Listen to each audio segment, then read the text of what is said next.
একটা নারীর সামনে গিয়ে একটা পুরুষ যখন আল্লাহর ভয়ে ফিরে আসতে পারে, ব্যভিচার থেকে ফিরে আসতে পারে।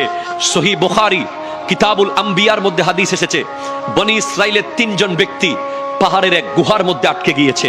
বৃষ্টি বাদলের দিনে গুহার দরজা বন্ধ হয়ে গেছে। পৃথিবীতে আর কোনোদিন এই গুহার দরজা খোলার মতো কেউ নাই, সেদিক দিয়ে যাবে।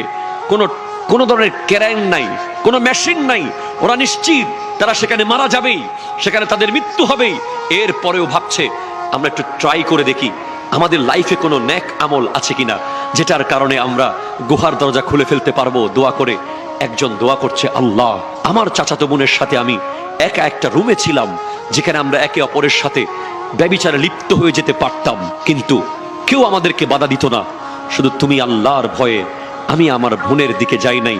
সে আমাকে বলেছিল, ইয়া আব্দুল্লাহ ইত্তাকিল্লাহ, হে আল্লাহর বান্দা, আল্লাহকে ভয় কর। আমি সেখান থেকে ফেরত এসেছি তার কাছ থেকে। সেদিন একমাত্র তোমার ভয়ে ফেরত এসেছি। সে অন্ধকার রুমে কেউ ছিল না। আমি ভেবেছি কেউ না থাকুক, তুমি আল্লাহ তো বলেছো নাহনু আকরাবু ইলাইহি মিন হাবলিল ওয়ারিদ। তুমি একজন মুসলমানের, একজন মুমিনের, একজন মানুষের শাহী রগের আরো কাছে আছো। সেই ভয়ে আমি ফেরত এসেছি। আল্লাহ, সেদিনের ফেরত আসা যদি পছন্দ হয়, গুহার দরজা খুলে দাও। বলার সাথে সাথে পাথর সরে গেছে।